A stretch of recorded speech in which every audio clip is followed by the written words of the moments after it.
만 명의 사람들에게 물었습니다.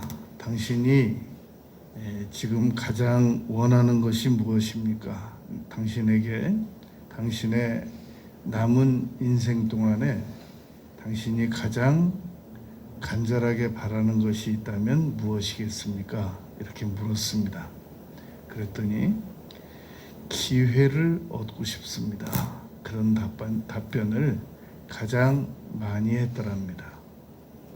우리가 지난 여러 사례가 있겠습니다만 가장 이해하기가 쉬운 내용 중에 하나가 전직 대통령들만 예로 들어보더라도 그분들이 왜 그렇게 어렵게 올라간 자리에서 기회를 활용하지 못하였을까라고 생각을 하면 절반쯤 답이 나올 수가 있습니다. 한 대통령은 기회를 잘 활용하지 못하고 자살로 생을 마감하고 또 두 대통령은 오랜 기간 동안 감옥 안에 들어가서 이 기회를 활용하지 못하고 명예롭지 못하게 세월을 보내야만 했느냐는 말입니다. 그런데 이게 그분들만의 얘기가 아니라는 겁니다. 하물며 대통령까지 자리에 올라갔던 사람이 기회를 활용하지 못하고 그 끝마무리를 잘못 안타깝게 짓고 있다면 그 자리까지 올라가지 못한 평범한 사람들은 얼마나 많이 더 기회를 소중하게 여기지 못하고 다가온 기회를 관리하지 못하고 그렇게 살아가고 말겠느냐는 겁니다. 대통령 하던 사람은 기회를 잘못 활용했을지 모르지만 나는 안 그래. 나는 기회 한 번도 잘못 활용해 본 적이 없어. 라고 생각한다는 것은 상당한 지나친 자신감일 수 있단 말입니다. 대통령까지 했던 사람들이 그 좋은 여건에서 그 많은 사람들을 얼마든지 무슨 부탁이든지 하면 다 들어줄 수 있을 만한 여건의 사람들을 주변에 다 두고도 그러고도 그렇게 기회를 잃어버리고 기회를 망가뜨리고 인생의 말년을 보기 좋지 않게 아름답지 못하게 마무리를 짓고 있는 중이라고 한다면 우리 평범한 사람들은 오죽 더 그러하겠느냐 말입니다. 누가 옆에서 문제를 안 삼아서 그렇지 그 좋은 기회를 놓쳐 나가고 있기 때문에 우리는 충분히 그분들보다 더 많은 기회를 잃었으면 잃었지 안 잃지 않았을 것이라는 겁니다. 그런데 우리가 이런 상황에서 요한복음에서 나타난 7가지의 이 표적만 잘 이제라도 믿고 받아들이고 그리고 남은 생을 살아가면 남은 생애 동안 다가오는 기회는 놓치지 않을 수가 있습니다. 왜냐하면 믿음으로 살아가기 때문에 남은 생애를 이제부터라도 지금까지는 수없이 많은 후회할 만한 일들, 기회를 놓친 일들이 많았을지라도 이 요한복음의 7 이정만 분명하게 잘 배워서 마음으로 강하게 믿고 있으면 더 이상 기회를 함부로 다루지 않을 수 있게 된다는 겁니다. 우리는 지난 7주 동안 이 요한복음 2장에서 물이 변하여 포도주로 변하는 사건을 한 주 다루었었습니다. 그리고 왕의 신하의 아들이 죽어가고 있었는데 예수님에게 나아와서 치료를 받았다는 내용을 요한복음 4장에서 우리가 공부했고 그렇게 한 주를 다루었었습니다. 그리고 그 다음 주에 요한복음 5장에서 38해 동안 아파서 못 일어나던 분이 자리를 들고 일어난 사건을 우리가 3번째로 다루었었습니다. 4번째로는 요한복음 5장에서 오병이어의 이적을 가지고 표적으로 남자만 5천 명이니까 4, 5, 20이면 2만 명입니다. 3, 5, 15 하면 15,000명입니다. 10,000명 이상의 사람들이 오병이어의 이적을 가지고 충분히 원대로 먹을 수 있었다는 내용을 우리가 네 번째 표적으로 다루었습니다. 다섯 번째가 요한복음 5장 6장 14절부터 이 21절까지 예수님께서 바다 위를 걸으셔서 그 큰 바람과 풍랑에 고통받는 제자들을 구해주신 그 표적을 우리가 다섯 번째 날, 다섯 번째 주에 공부하였고, 여섯 번째 주에는 요한복음 9장에서 나타나는 나면서부터 맹인이 되어서 이 성전 앞에서 구걸하던 사람의 눈이 떠지는 그런 그 표적을 우리가 여섯째 주, 지난 여섯째 주에 공부하였습니다. 그리고 지난 주간에 일곱 번째 주간에는 요한복음 11장에서 이 장례식이 다 끝나고 무덤으로 들어간 지 나흘째 되는 날에 나사로를 예수님께서 불러내시는 그런 이적을 공부하였단 말입니다. 오늘은 그 일곱 가지 이적을 한 번에 다룰 겁니다. 그 일곱 가지 이적을 기도드리고 응답받는 관점에서만 일곱 이적을 다 다루려고 합니다. 그러니까 그동안 이 일곱 이적을 예수님께서 본인들의 아무 요구가 없었는데 일방적으로 이 표적을 나타내 주셨다는 관점이 아니라 오늘은 이 일곱 이적이 이 우리 본인들이 원하는 그 주변의 사람들이 예수님께 기도드렸고 예수님께서 응답하셨다라는 관점으로 살펴보려고 합니다. 그래서 오늘 우리가 이 일곱 이적을 어떻게 하면은 우리의 남은 인생에 있어서도 체험할 수 있느냐 하는 분명한 깨달음만 얻으면 정말 험한 세상이지만 무서울 것이 없이 아주 든든하게 살아갈 수 있다고 우리는 믿어야 하겠습니다. 오늘 첫 번째로 다룰 이적은 요한복음 2장에서 물이 변하여 포도주로 변한 사건을 우리가 일곱째 주 전에 이미 공부를 했었단 말입니다. 그 중에서 가장 중요한 관점을 살펴보면 예수님께서 그 어머니가 포도주가 없다라고 상황만 말씀드렸다는 겁니다. 이게 왜 기도에 있어서 왜 중요하냐면 포도주가 떨어졌으니까 없으니까 이러저러 해라라고 예수님께 지시하지 않았다는 겁니다. 그러니까 기도는 우리의 상황을 아뢰고 말씀드리는 거지. 여러분 자녀 10명이 우리 부모에게 다 와서 첫째가 제가 이런 문제가 있습니다. 그러니까 이제부터 어머니와 아버지는 이렇게 하시고 저렇게 하시고 그렇게 하지 마시고 꼭 이렇게 하시기를 바랍니다. 그리고 첫째가 말하고 나갔다고 가정을 해보겠습니다. 둘째가 오더니 제가 이런 문제가 있습니다. 그러니까 어머니 아버지는 앞으로 그렇게 하지 마시고 이렇게 하시고 그 다음에는 이렇게 하시기를 바랍니다. 아주 구체적인 자기의 요구를 엄마 아빠에게 아주 명령을 하고 간다고 지시하고 간다고 생각을 해보시기를 바랍니다. 그렇게 10명이 다 그렇게 하고 간다면 그러면 우리 부모는 10명의 자녀가 요구하고 지시하는 대로 그대로 따라야만 한다는 얘기입니다. 그들이 원하는 대로 그대로 해줘야 된다는 얘기란 말입니다. 그러고도 좋은 소리 듣기는 어려울 수밖에 없단 말입니다. 왜냐하면 그게 제대로 안 될 것이기 때문에. 그러면 하나님께서 우리가 어떤 요구를 할 때 그렇게 하지 마시고 전 세계 모든 사람들 하나님 그렇게 하지 마시고 모든 일정을 다 취소하시고 오늘 이렇게 해주시고 앞으로 나의 일만 챙겨주시고 그렇게 기도를 드리면 어떻게 하나님께서 그 문제를 다 감당하실 수 있으시겠느냐는 겁니다. 그러니까 상황만 말씀드리면 돼요. 제가 포도주가 없습니다. 그런데 상황만 말씀드린다고 해서 그게 믿음이 그렇게 좋은 건 아닙니다. 의지적으로 그렇게 하는 거죠.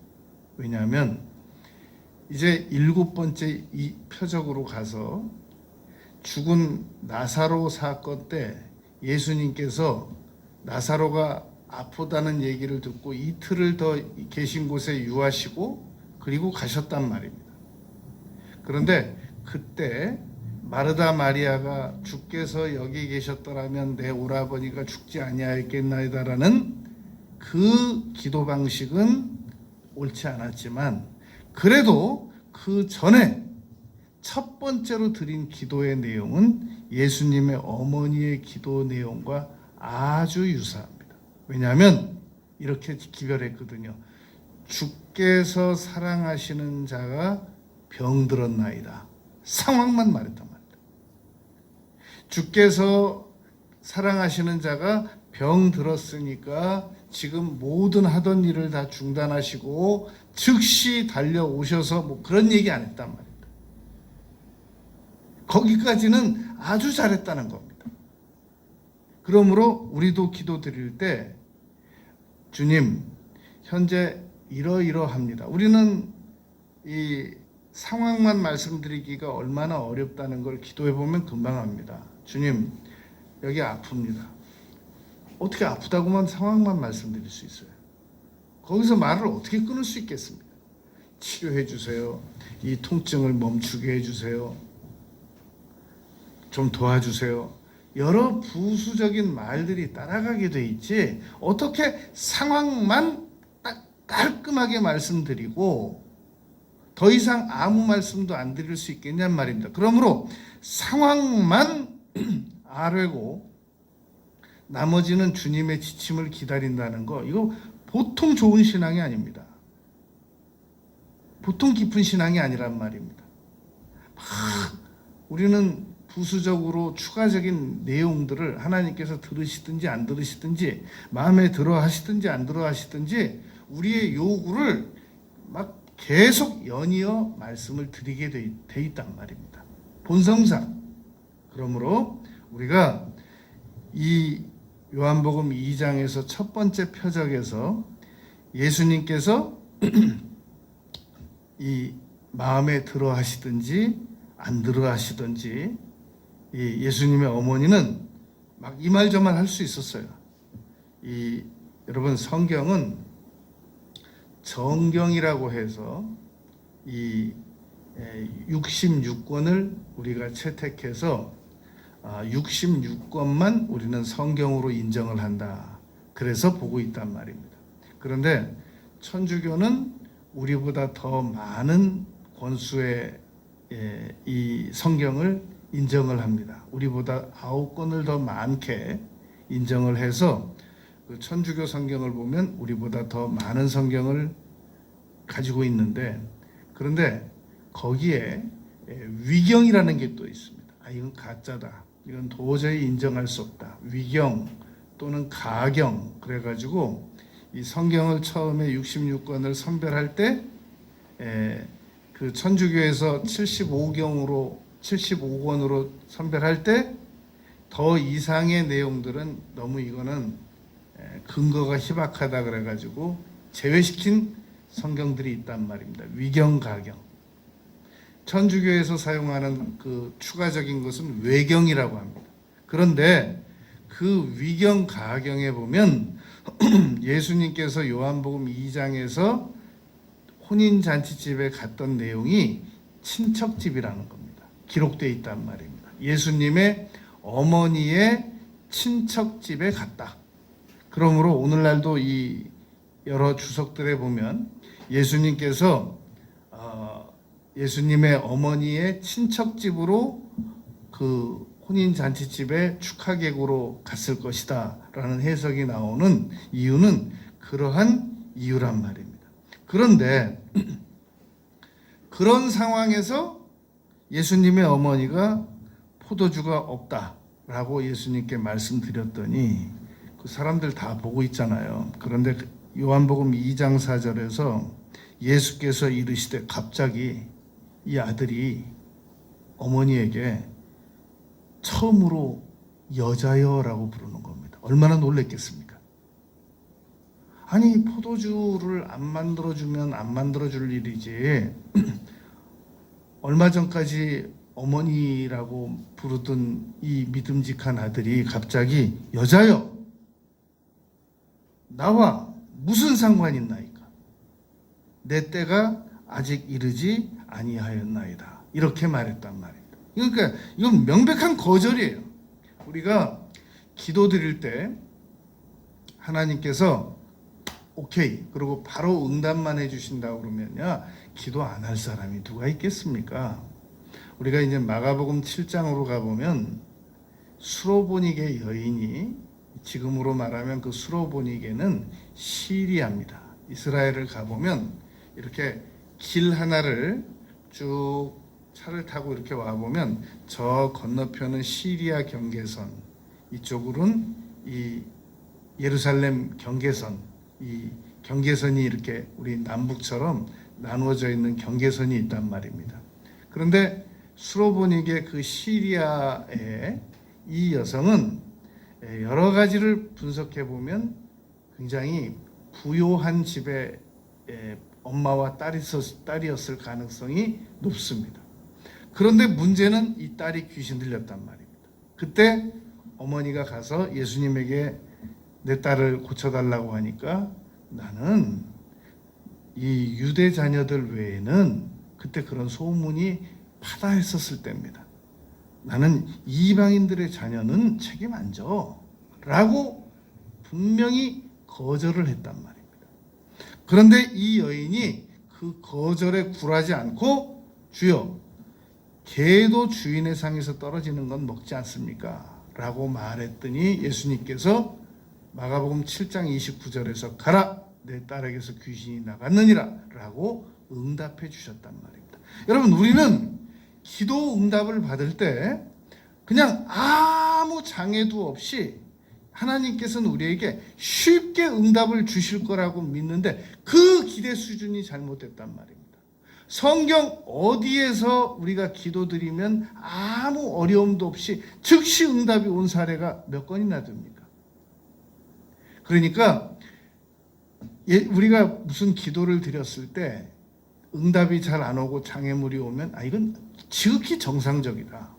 심지어는 다니엘서 10장을 보면 그 경건한 사자굴까지 기도하는 거 체포해 가겠다고 말한 사람들이 뻔히 보는 앞에서 기도하다가 사자굴까지 들어가서 살아나온 그 경건한 다니엘이 기도드렸을 때도 첫날 기도드렸는데 20하루 만에 응답 왔단 말입니다. 아니 우리가 무슨 다니엘보다 더 경건하다고 무슨 기도하면 그날로 응답이 와야 되냔 말이죠. 그날로. 어떻게 그 주간에 응답이 와야 되느냔 말이죠. 그러니까 이건 우리가 너무 성경적이지 않은 기도에 대한 기대를 가지고 있다는 것입니다. 하물며 예수님의 어머니가 말씀하셨는데도 여자여 이건 무슨 뜻이냐면요 요한복음 2장 4절에서 예수님에게서 거절했다는 것은 이것도 세분화시키면 책 한 권 씁니다. 여러 가지 그 추정 다 해보면 그러나 한마디로 줄이면 핵심을 줄이면 지금 이 일을 나는 하고 싶지 않다는 겁니다.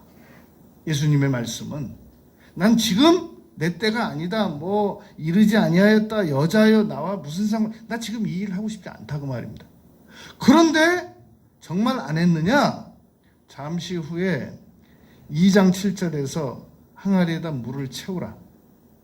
이제는 떠서 연회장에게 갖다 주어라. 그래서 결국은 예수님의 어머니가 포도주가 없다라는 상황만 말씀드렸는데도 불구하고 결국은 포도주 문제가 해결이 됐단 말입니다. 그러므로 우리는 오늘도 우리에게 문제 있는 거, 어려운 문제들, 상황만 아래도 얼마든지 응답을 받을 수 있단 말입니다. 그런데 우리의 상황만 말씀드리는 그런 신앙까지 우리가 못 가서 이 말 저 말 하고 뭐 빨리 주세요, 왜 안 주세요, 도대체 언제 주시는 거예요 그러더라도 하나님께서는 반드시 응답을 주신다라는 말씀인 겁니다. 두 번째는 왕의 신하의 아들이 가버나움에서 이 가나라는 지역까지 하루 이상 걸리는 길을 걸어서 왔단 말입니다. 그리고 예수님에게 나와서 즉시한 말이 가서 청하되 내려오셔서 내 아들의 병을 고쳐주소서. 가자는 거예요. 하루 길을 걸어가자는 거예요. 그랬더니 예수님께서 너희는 표적을 보지 못하면, 표적과 기사를 보지 못하면 도무지 믿지 아니하리라 라고 요한복음 4장 48절에서 꾸짖듯 말씀하셨단 말입니다. 이 아이의 아버지가, 왕의 신하가 그 하루길을 와서 예수님에게 가시죠, 지금 가셔서 제 아들을 살려주십시오 라고 말하는 것은 기도에 해당한단 말입니다. 죽어가는 아이 아버지의 간절한 기도에 해당한다는 겁니다. 회당장 야이로의 딸이 죽어갈 때 회당장이라는 그 직위를 포기해도 좋을 각오를 하고 예수님의 무릎 이하로, 그 젊은 청년 예수 무릎 이하로 엎드려서 마가복음 5장에 보면 많이 간구하여 가로되 그랬거든요. 기도란 말입니다. 그때 회당장 야이로와는 예수님께서 가주셨고, 마태복음에서 말하는 이 하인이 아파서 나온 백부장에게는 예수님께서 가자라고 했을 때 그 백부장이 오실 거 없습니다. 여기서 명령만 해주십시오 라고 말했단 말입니다. 이만한 믿음을 내가 본 적이 없다 라고 예수님 말씀하시고 하인을 치료해 주셨단 말입니다. 그러니까 지금 예수님께서 요한복음 4장 48절에서 너희는 표적과 기사를 보지 못하면 도무지 믿지 아니하리라 라는 말은 왕의 신하에게 내가 안 고쳐주겠다 이런 말도 아닌 것이고, 고쳐줄 건데 너는 지금 내가 꼭 반드시 같이 가야만 낫는다고 생각하고 있잖아. 너의 믿음의 한계가. 그래서 가라, 내 아들이 살았다 라고 말씀하셨단 말입니다. 그게 요한복음 4장 50절이란 말입니다. 가라, 내 아들이 살아있다. 그랬더니 가다가 하인들 만나서 아들이 살았다라는 얘기를 듣고 몇 시냐 해봤더니 어제 7시라는 거예요. 어제 7시에, 어제 1시에 떠났는데 아직도 지금 집 못 도착했어요. 중간에 하인 만나서 들었단 말입니다. 그래서 그대로 돌아가서 온 가족이 다 예수님을 믿었다라고 기록하고 있단 말입니다. 이렇게 기도는 반드시 예수님께서 한 번에 마치 안 들어주시는 것처럼 대화를 하시는데 안 들어주시지 않고 들어주신단 말입니다. 여러분, 이제 7번째 이적에 나사로 주께서 사랑하시는 자 죽어간다고 빨리 와달라고 하는데 안 오셨잖아요. 이틀을 더 묵으셨잖아요. 성경에 어디에 기도 응답이 한 번에 말하면 그 자리에서 다 이루어지는 사례가 몇 사례나 있냔 말입니다. 물론 있죠. 그러나 지금 요한복음의 7표적 사례를 면밀히 분석을 해보면 우리가 하나님께 무엇인가를 구했을 때 아무 이의도 제기하지 않으시고 그 자리에서 알았어, 이렇게 즉시 응답하는 것은 성경에 몇 사례 안 된단 말입니다. 예를 들어서 우물 청소하다가 사람이 너무 중심을 잃어가지고 우물 깊숙이 온몸이 빠져들어가는데 기도를 드렸는데 거기서 하나님께서 너는 왜 우물의 그런 태도로 중심을 절반만 잡아야지 절반 이상을 잡아가지고 그 밑에 그렇게 들어가고 그렇게 그런 위급한 상황에서 따지시지 않는단 말이에요. 그때는 즉시 건져주신다는 말이죠. 제가 어제 어느 교수님을 만나서 잠깐 대화를 하는데 이런 간증을 하시더라고요. 부산에서 대학을 다니고 있었답니다. 그래서 그 부산에서 대학을 다니는데 그 대학의 4명의 학생이 4명의 동문들이 서울에 올라와서 이 미스바 성회라는 걸 참석을 하고 이제 내려가야 되는데 4명이 다 차비가 없더래요. 주머니를 다 봐도 4명이 갑자기 차비가 없어가지고 돈이 다 없어가지고 움직일 수가 없더랍니다. 그런데 누구한테 부탁도 할 수 없는데 갑자기 누가 한 명이 지나가는데 부산에서 역시 같이 공부하는 학생이 그 시간에 지나가더래요. 그 4명이 어쩔 줄 모르고 있는데 지나가더라는 겁니다. 서울에서 만난 거예요. 약속 전혀 안 한 거죠. 왜 올라왔는지도 모르는 거죠. 저 학생이 돈을 빌려줘서 위기를 벗어났다라는 겁니다. 하나님께서 우리에게 이 말 저 말 설명하기 어려울 때는 우리가 여쭤봐도 설명 안 하고 그냥 응답부터 주신단 말입니다. 그런데 이 문제는 충분히 시간이 있는 문제예요. 그럴 때는 기도 응답을 해주시는 과정에서 교훈도 주시고 깨달음도 주시고 응답이 4가지 방식에서 온단 말입니다. 안 돼, 이건 안 돼. 거절이 분명히 있습니다. 우리는 기도드리면서 안 된다는 건 상상도 안 하려고 그래요. 우리가 여러분 우리 자녀들을 양육하면서 우리 자녀들이 성장 과정에서 100번 요구하면 100번 다 들어줍니까? 안 돼, 그건. 그런 게 있잖아요. 분명히 있었잖아요. 그런데 왜 우리는 하나님께 100번 기도드리면 100번 응답 다 받아야 된다고 생각합니까? 어디서 나온 이론입니까? 그게. 기도 응답은 분명히 안 된다는 게 있단 말입니다. 안 돼. 그건 네가 금식해도 금식합니다. 자꾸 이렇게 응답 안 하시면 자꾸 금식할 겁니다. 금식 1000일을 해도 안 돼. 안 되는 건 안 돼요. 분명히 기도 응답에는 안 되는 거절 응답이 있단 말입니다. 2번째 방식은 알았다. 그런데 좀 기다려야 돼. 지금 당장은 안 돼. 지금 안 돼. 기다려. 너는 관리 능력이 없어. 지금은. 그래서 여러분 어떤 기도 응답은 20년 후에도 오고 30년 후에도 하나님은 사람을 너무 오래 기다리게 하세요. 그러거나 말거나 안 돼요. 기다려야 되는 응답이 있단 말입니다. 이제 15살밖에 안 된 애가 장가 가겠다고 그러고 시집 가겠다고 그러면 하나님께서 짝을 주시겠습니까? 알았어. 너는 37에 가. 이유는 알 수 없지만 그렇게 응답을 즉시 안 주시는 응답이 있단 말입니다. 알았으니까 기다려.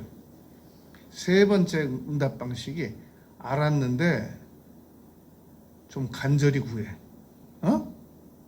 너는 지금 기도하는 게 아니야. 그건. 너는 기도하는 태도가 안 됐어. 너는 그걸 네가 기도라고 생각을 하는지 모르겠지만 내가 볼 땐 너는 기도가 아니야. 줄라면 주시고 말라면 마시고 다른 사람들은 다 잘 되는데 너는 원망하고 있는 거야. 너는 기도 안 하는 거야. 제대로 간절히 구해. 그런 방식이 있단 말입니다. 그리고 즉시 주시는 응답이 있단 말입니다. 이렇게 기도의 응답, 무조건 우리 기도를 열심히 하는 분들의 그 생각을 이렇게 분석을 해보면 거의 2가지예요. 하나님이 내 기도 안 들으신다. 아니 안 들으시는 게 아니라 들으시고 기다리라고 그러고 간절히 구하라고 그러고 회개하고 구하라고 그러고 그렇게 말씀을 하시는데도 불구하고 하나님이 내 기도 안 듣는다는 거예요. 단호하게. 들으셨으면 지금 내놓으라는 거예요. 지금. 하늘에서 떨어뜨리라는 거예요. 바로 지붕에서. 뭐 상식도 없고 이성도 없고 그냥 아주 그냥 무경우처럼 요구하는 경우가 많이 있단 말입니다. 지금 여기 보면 예수님께서 기도 응답을 하실 때 까다롭게 응답하시는 걸 알 수 있단 말입니다.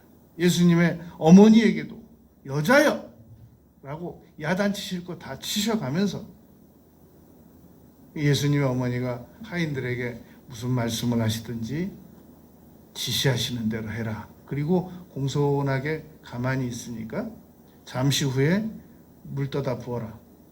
연회장에게 떠다 주어라.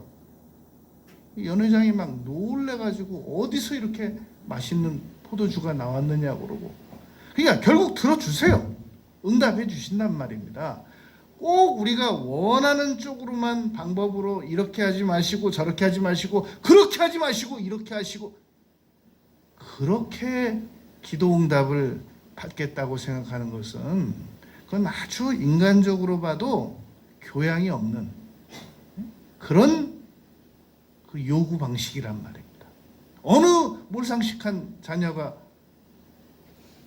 자기 어머니 아버지에게 그런 식으로 자기 요구를 말하겠어요. 제가 이런 생각을 가지고 있습니다. 제가요 학교 6년 안 빠지고 다녀드렸습니다. 자퇴하려고 그랬는데 안 했습니다. 제가. 내놓으세요. 어느 부모한테 어느 자녀가 그렇게 요구하면 어떻게 되겠습니까? 하나님 제가요 7년 동안 주일 한 번도 안 빠지고 교회 다녔습니다. 응답 주세요. 무슨 태도입니까 이게? 그러니까 언제나 하나님께 기도를 드릴 때는 100번을 기도드려서 응답을 못 받더라도 공손함을 잃지 말아야 돼요. 공손하게. 하나님 상황이 이렇습니다. 그런데 기도 응답 중에 기도 응답이 또 있습니다. 더 좋은 방법으로 응답이 오는 겁니다. 내가 상상도 안 한 더 좋은 방법으로 응답이 오는 게 있단 말입니다. 이 물이 변하여 포도주로 변하는 사건이 바로 그러한 겁니다. 예수님의 어머니가 예수님에게 이 포도주가 떨어졌다라고 말할 때 반드시 예수님께서 물을 변해 가지고 포도주를 만들어 준다는 확신을 가지고 기도한 거 아닌 겁니다. 어떤 방법으로 어떻게 해결해 줄 줄 몰랐는데 예수님께서는 간단하게 그냥 옆에 있는 물로 포도주를 만들어서 주셨단 말입니다. 이 사막을 방황하다가 길을 잃은 한 목사님의 간증입니다. 사막에서 물은 있는데 음식이 떨어졌대요. 그래가지고 너무너무 기진해가지고 기도했답니다. 하나님, 그 옛날 모세와 이스라엘 백성들에게 내려주셨던 만나를 부탁드립니다. 제가 지금 너무 배가 고픕니다. 만나가 내리더라는 거예요. 그 사막에서. 지금도. 급할 때는 주시는 거예요. 하나님께서. 이거저거 안 따지고. 구속사적으로 볼 때 그 이스라엘 역사가 언젠데 그게 지금 서기 몇 년도인데 너만 특별히 내가 만나를 내려주면 다른 사람이 또 왜 안 내려주냐고 따지고 전부 광야 나와가지고 저 만나 먹겠다고 기다리고 있고 얼마나 골치 아프냐. 어? 좀 참아라. 그러지 않으시고 주셨더라는 거예요. 그러니까 우리가 기도에 대한 생각을 조금 넓혀보잔 말입니다. 아, 받긴 받는구나. 아, 이거 왕의 신하의 아들도 너희는 표적을 기사를 못 보면 도무지 믿지. 이건 안 고쳐주시겠다는 얘기인데. 또 잠시 후에 가라. 네 아들이 나왔다. 고쳐주시는구나. 그런가 하면 세 번째 표적에서는 38해 동안 그냥 누워만 있었던 사람이란 말입니다. 그런 사람에게 예수님에게 가시더니 이 사람은 기도도 안 했어요. 예수님 요청도 안 했어요. 왕의 신하는 자기가 하루길을 찾아가서 내 아들을 고쳐주소서라고 요청이나 했죠. 예수님의 어머니는 포도주가 없다 떨어졌다라고 말씀이라도 드렸죠. 38해 동안 아픈 사람은 예수님 기대도 안 했어요. 그냥 누워 있었어요.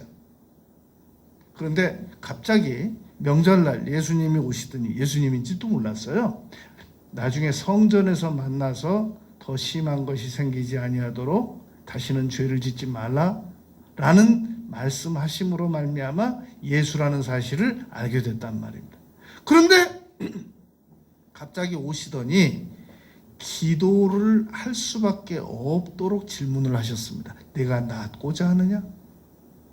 그랬더니 이 38해 동안 아팠던 사람이 어떻게 기도하는가를 가만히 보세요.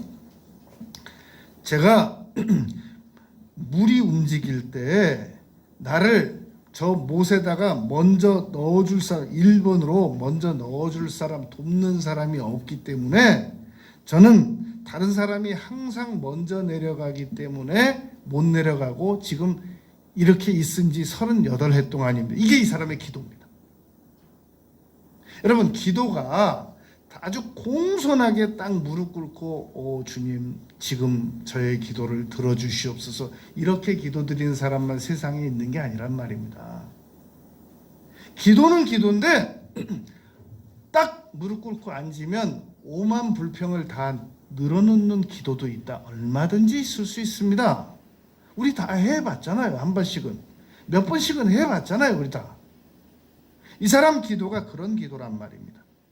그런데 이 사람의 이러한 기도를 들으시고는 예수님께서 뭐 여자여 뭐 너희는 표적을 보지 못하면 일체 말씀 안 하셨단 말입니다. 이 사람은 그런 거 못 알아듣는 사람이거든요. 그러니까 한마디로 말씀하셨습니다. 내 자리를 들고 걸어가라. 왜 이 사람을 예수님께서 찾아가셔서 시범 케이스로 이런 표적을 보이셨느냐면 말입니다. 38해 동안 내가 이 세상에서 성공하지 못하는 이유는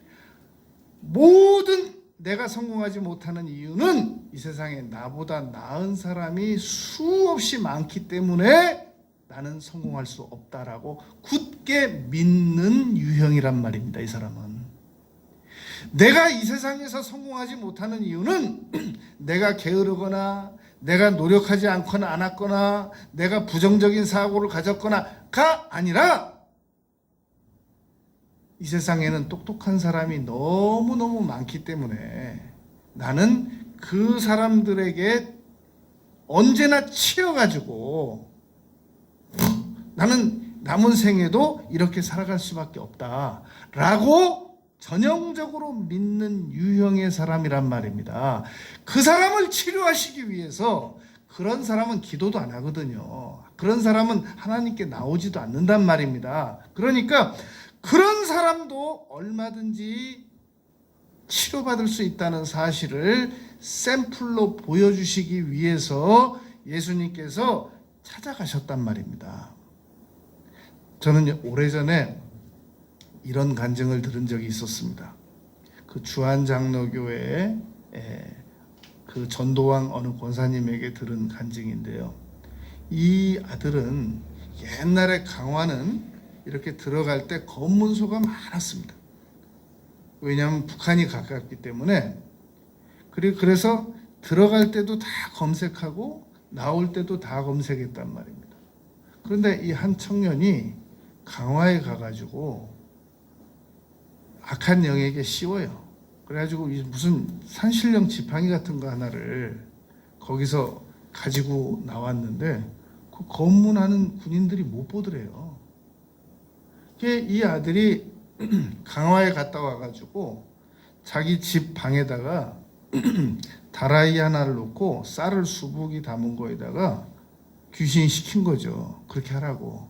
지팡이를 그 큰 다라이에다 놓고 가운데다가 이렇게 그 움직이지 않게 놓고, 그리고 날마다 거기다가 절하고, 방에 절대 안 나와요, 밖에.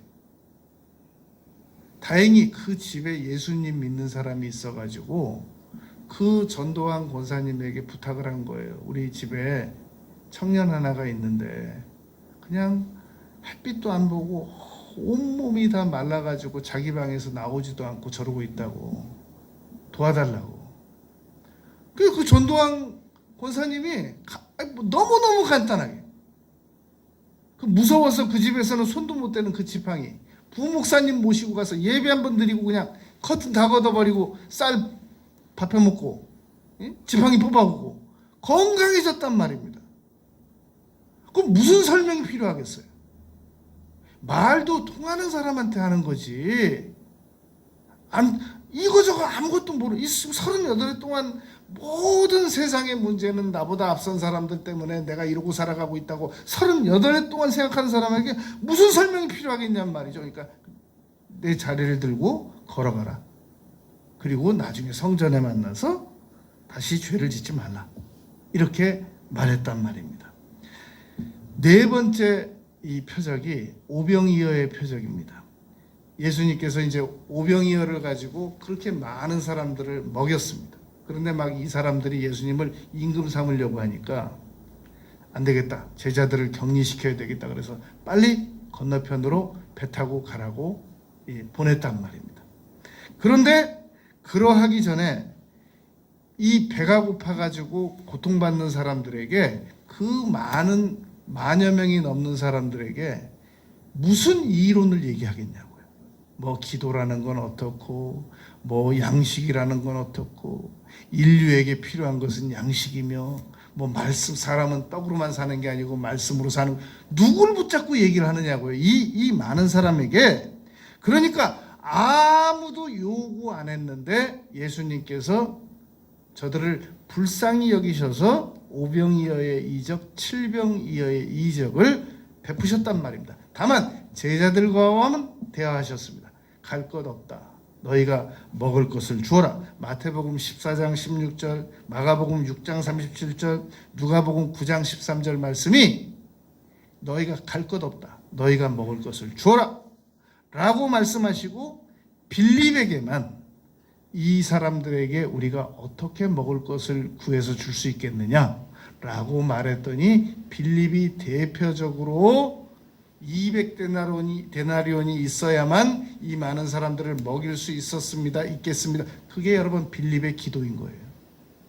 그게 그때 당시 그 자리에 모인 사람의 보편적인 기도 내용이 그러할 것이었단 말입니다. 그러나 그 중에 안드레는 이 말 저 말 안 하고, 주여 여기 떡 5개, 물고기 2마리, 메리치 2마리 있는데 그러나 이거 가지고 어떻게 무슨 큰 도움이 되겠습니까? 그게 안드레 기도입니다. 그게 빌립의 기도예요. 200데나리온 가지고 이거 부족합니다. 아니 15,000명, 10,000명이 넘는 사람의 떡을 지금도 예약 안 하고 그 밤에 어디 가서 구해요? 그런데 예수님께서는 응답하셨단 말입니다. 그게 네 번째 표적이었단 말입니다. 다섯 번째, 그리고 제자들을 건너편으로 보내가지고 사경, 새벽 3시부터 6시 사이에 제자들이 고통받는 상황을 아시고 그 큰 바람이 불고 풍랑이 이는 곳을 직접 걸어가셨단 말입니다. 뱃속에 있던 제자들이 역사상 바다 위를 걸었다는 사람을 얘기를 들어본 적이 없기 때문에 유령이다라고 무서워서 공포에 떨고 있었습니다. 그게 당시 제자들의 기도였던 겁니다. 그게 그 수준이었던 거예요. 유령이다. 우리도 기도하다가 성령께서 무슨 깨달음을 주셨는데 이거 마귀가 주는 건가 이렇게 막 의심할 때가 있잖아요. 마귀가 하는 말을 또 하나님께서 하시는 말씀이라고 잘못 알아듣기도 하고, 유령이다 그러는데 베드로만 정상적인 기도를 합니다. 만일 주시어든 나를 오라 명하소서. 그게 베드로의 기도였습니다. 그랬더니 예수님께서 응답하셨던 겁니다. 오라, 너 역사상 바다 위를 걸었던 사람이 있었다고 들었느냐? 물리적으로 인간이 물을 밟았을 때 이게 물리학적으로 물이 안 내려가고 물이 발을 받친다고 생각하느냐? 긴 얘기 안 했단 말이죠. 거기서 그건 얘기해도 못 알아듣는단 말이에요. 그럴 때는 오라! 그러시더니 그냥 걸었단 말입니다. 기도 응답을 받았던 겁니다. 6번째 표적 사건에서는 맹인을 날 때부터 맹인됐던 사람이 구걸하고 있는데 제자들이 지나가다가 예수님에게 그 맹인 앞에 멈춰서서 질문 드렸단 말입니다. 주여, 이 자의 맹인됨은 부모의 죄 때문입니까? 자기 스스로 본인의 죄 때문입니까? 그게 그 사람의, 그 제자의 기도 내용입니다. 상당히 도덕적이잖아요. 윤리적이고. 그리고 신학적이잖아요. 죄 때문에 병이 온다라고 믿고 지금 그렇게 질문하는 것이었단 말입니다. 그런데 그런 기도를 예수님께서 들으시고 이렇게 답변하셨단 말입니다. 이 사람이 맹인된 것은 그 부모의 죄 때문이나 본인 당사자의 죄 때문이 아니고 하나님께서 하셔야 할 일을 나타내시기 위함이다 라고 말씀하셨단 말입니다. 여러분 잘 들어야 돼요. 우리 사람들마다 다 마음속에 하나님에 대해서 어느 정도의 섭섭함을 가지고 있습니다. 왜 하나님께서는 나를 좀 더 나은 여건의 집에서 태어나게 하시지 않고, 왜 나를 그런 환경에서 태어나게 하셔가지고 그렇게 지금까지 성장해 오면서 여러 어려움들을 겪게 하셨는가? 이런 생각 가지고 있는 사람들이 있습니다. 왜 하나님께서는 나에게 저렇게 거센 남편을 만나게 하셔가지고 이렇게 고통을 당하게 하는가? 그런 사람들이 있어요.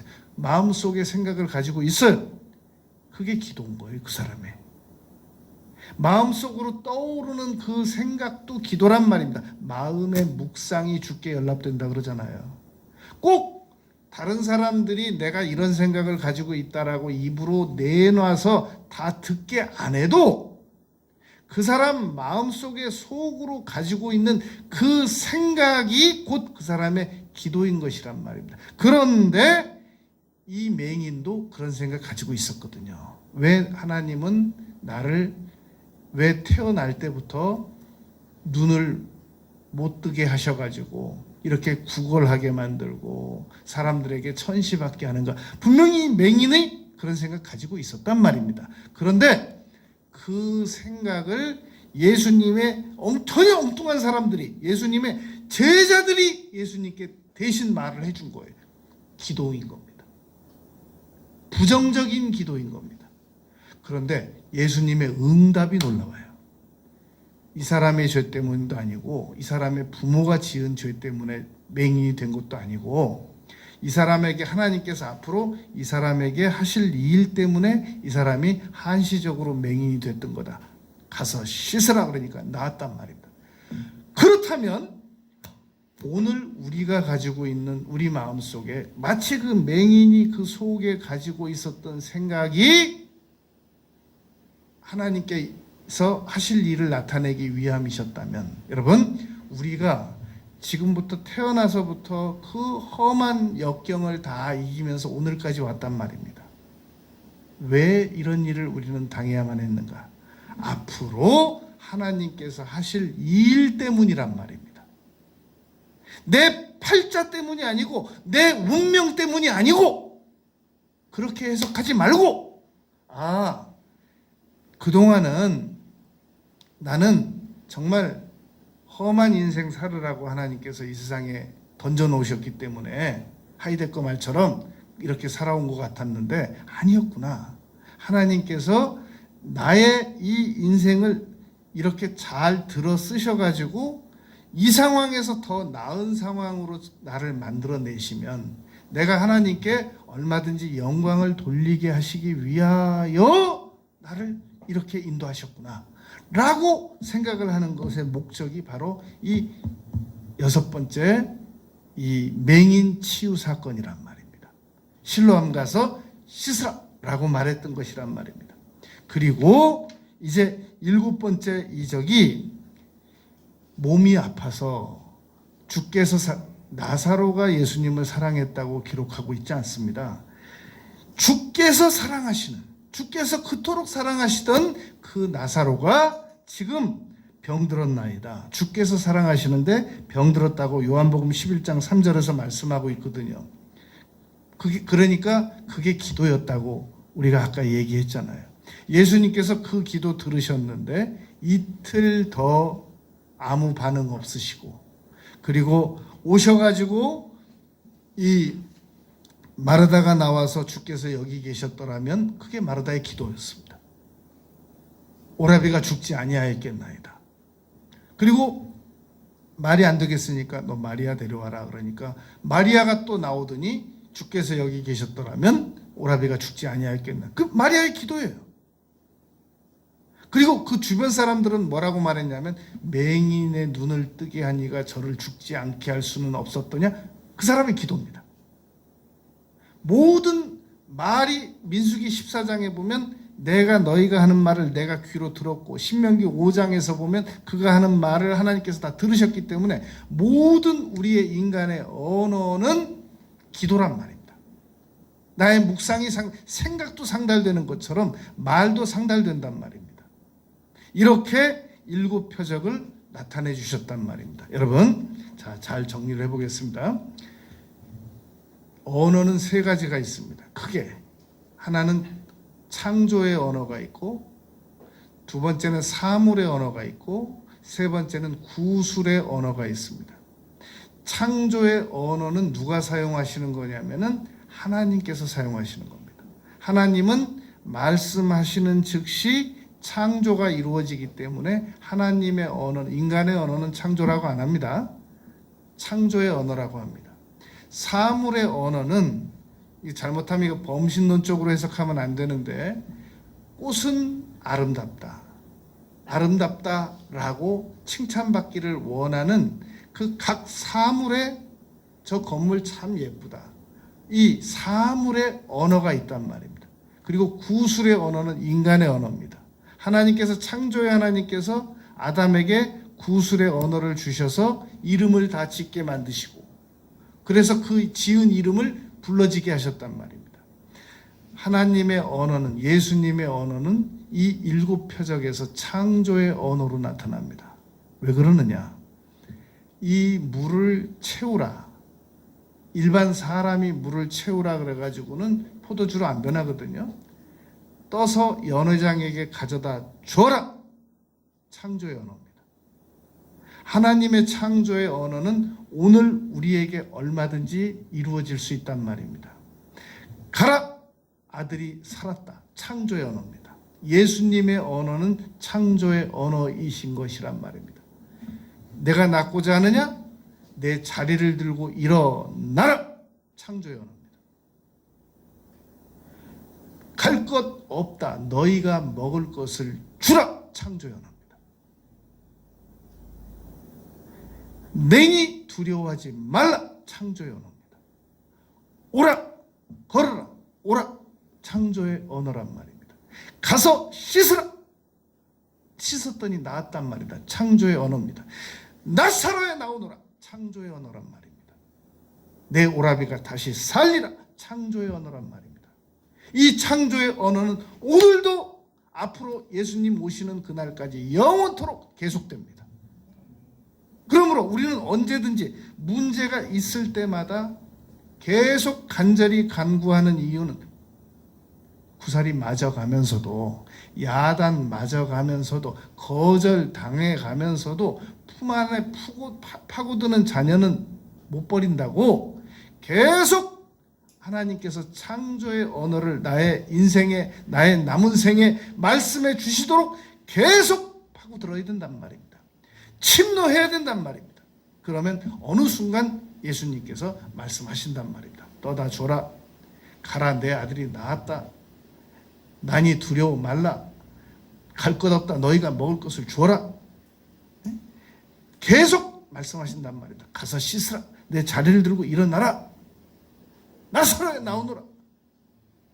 두려워 말라. 분명히 말씀하신단 말입니다. 인간의 말은 수억 마디가 쌓여도 큰 변화가 없지만 하나님의 말씀은 단 한마디만 나의 인생에 떨어져도 내 인생이 변한단 말입니다. 하나님의 말씀은 단 한마디만 떨어져도 내 자녀들이 얼마든지 문제 해결을 받고 변화받을 수 있단 말입니다. 여러분, 공관복음이라고 하는 것은 마태, 마가, 누가복음을 공관복음이라고 합니다. 볼관자를 써서 공통적으로 그냥 바라본 관점으로만 기록한 것을 공관복음이라고 합니다. 마태, 마가, 누가는.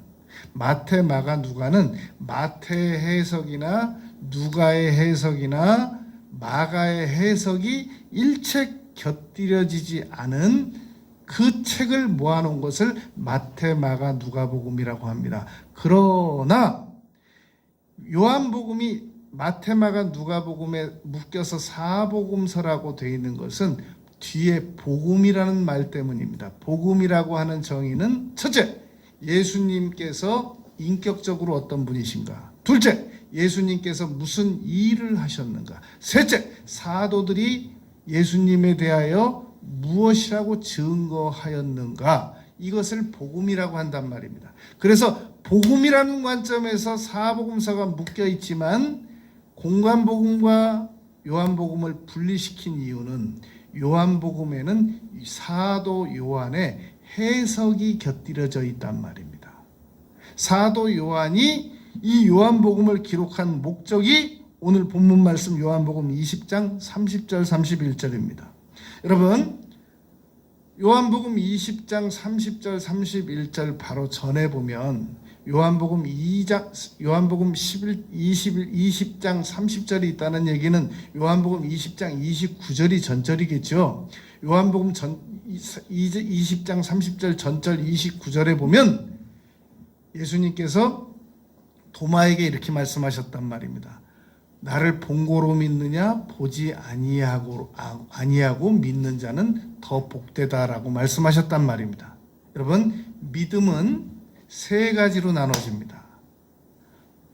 보고 믿는 거, 보고도 못 믿는 믿음, 그리고 오늘 본문 말씀 보면 기록을 읽고 믿는 믿음이 있단 말입니다. 왜냐하면 여기 써 있잖아요. 31절에 오직 이것을 기록함은 너희로 예수께서 하나님의 아들 그리스도이심을 믿게 하려 하며 기록을 읽고 믿게 하는 믿는 믿음이 있단 말입니다. 예수님을 베드로전서 1장 8절 너희가 예수를 보지 못하였으나 사랑하는도다 라고 말씀했단 말입니다. 예수님을 본 적이 없어요.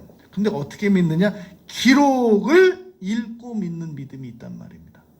그런데 요한복음 20장 29절에서 도마는 24절에서부터 다른 제자들이 예수님 부활하셨다고 하니까 나는 그의 손에 손가락 넣어보지 않고 옆구리에 손 넣어보지 않고는 못 믿겠다고 하니까 예수님께서 나중에 도마 있을 때 찾아오셔가지고 너의 손가락을 나에게 넣어보고 믿으라고 그러니까 손가락 넣었다는 말은 없는데 나의 주 나의 하나님이여 라고 말했단 말입니다.